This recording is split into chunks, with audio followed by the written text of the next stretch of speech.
Hello. Someone asked me to do a hair tutorial, so that's what I'm going to be doing in this video. I'm sorry if it's a little bit long, boring, or anything else like that. Anyways, let's get into the video. I start off by choosing like a base color, and then like two darker, two lighter, and then an absolute dark, which is like the darkest one, notably more dark than the rest of them. This will be our color palette for it. From there, you can start sketching out where you want your hair to be. In the video, I do wavy hair. I'll put like a diagram of different hair types on how I do it, but don't go into detail on it. Just like get a general shape of what you want it to look like. Once when you're done with your sketch, take that layer, put it on a lower opacity, and then add a new layer. This will be the layer that you draw everything on pretty much. From there, I usually take the lasso fill tool and color it in, like outlining the shape and redoing it basically.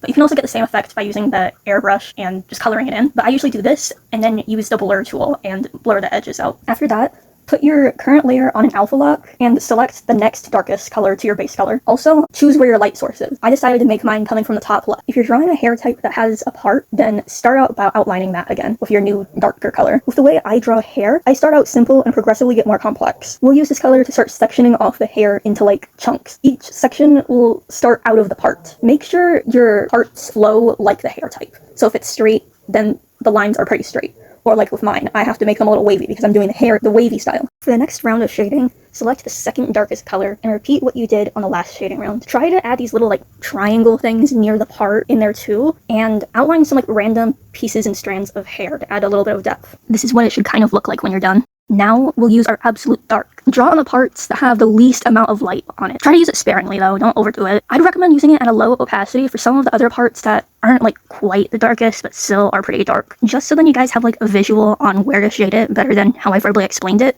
I took this image of me and I put it in like a grayscale filter. The places that are the darkest are where we would use our absolute dark. When you're done shading, we can now move on to adding some light. Select the light color that's like closest to your base color. Base where your light is based off where your light source is. So for example, I'm adding most of my light on the top left part of the hair. Try not to overlap it with any of the shading. It's okay if you do, but it can look a little muddy and it doesn't really make much sense. But if you get like a little bit on there, it doesn't matter. After that, select the other light color. Add that on top of your previous light color in like the very middle. I'll do like an example here of what I mean by that because I don't really know how to explain it verbally, but add just like little bits on top of it in the middle of each stroke. When you're done with that, this part is optional, but I love to add it.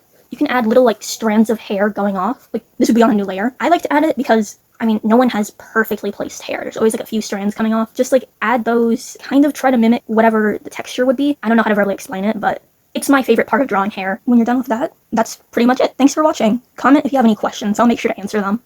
Thank you so much. Bye bye!